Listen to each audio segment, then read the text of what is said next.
Aujourd'hui, il y a beaucoup de mises à jour intéressantes en provenance de la direction de Koursk. Ici, l'alliance fragile entre les forces russes et nord-coréennes commence à se désagréger alors que les pertes croissantes et les tactiques imprudentes alimentent un ressentiment amer.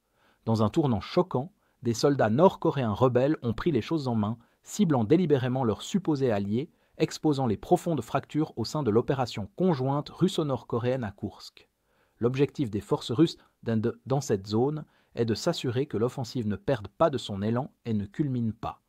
En effet, leurs forces se sont enfin approchées suffisamment près de Malaya Lokhnia pour initier une nouvelle phase de leur contre-offensive, forçant les forces nord-coréennes à s'adapter à des conditions de combat complètement nouvelles.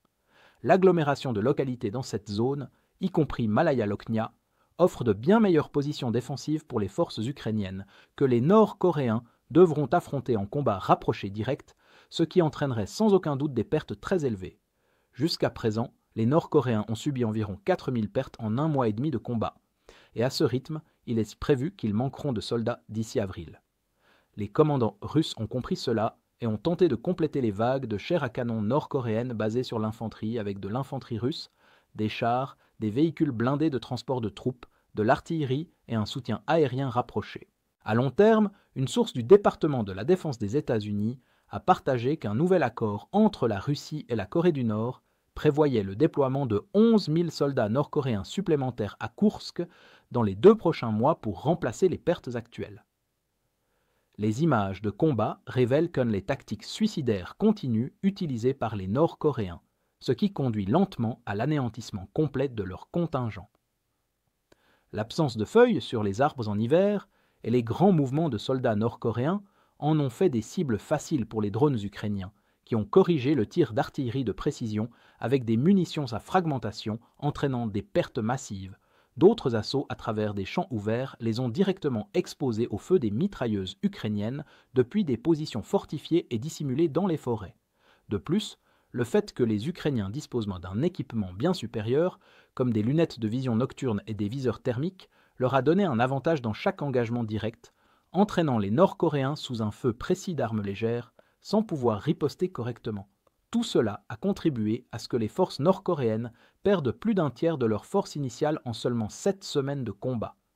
De telles pertes énormes et le manque de soutien de feu adéquat de la part des Russes ont créé une indignation parmi les soldats nord-coréens survivants qui ont été traumatisés par des batailles où ils devaient souvent marcher sur les cadavres de leurs camarades. Leur colère a été encore attisée par les images qui ont révélé que les Russes se collectaient et tentaient de cacher les corps des soldats nord-coréens morts pour minimiser leurs pertes. En conséquence, un groupe de 3 soldats nord-coréens a exprimé son indignation face au manque de respect qu'ils ont subi en attaquant délibérément un groupe de marines russes, tuant 5 d'entre eux lors de l'altercation qui a suivi. Les sources d'information russes ont publié une image de la liste des personnes recherchées pour les 3 soldats nord-coréens qui ont mené l'embuscade, rapportant qu'ils sont actuellement toujours en fuite, avec la recherche des auteurs en cours. Dans l'ensemble, le mauvais traitement et les tactiques encore pires des soldats nord-coréens par le commandement russe à Koursk ont alimenté un fort ressentiment parmi les soldats nord-coréens, poussant certains d'entre eux à se rebeller et à tuer plusieurs soldats du Russes.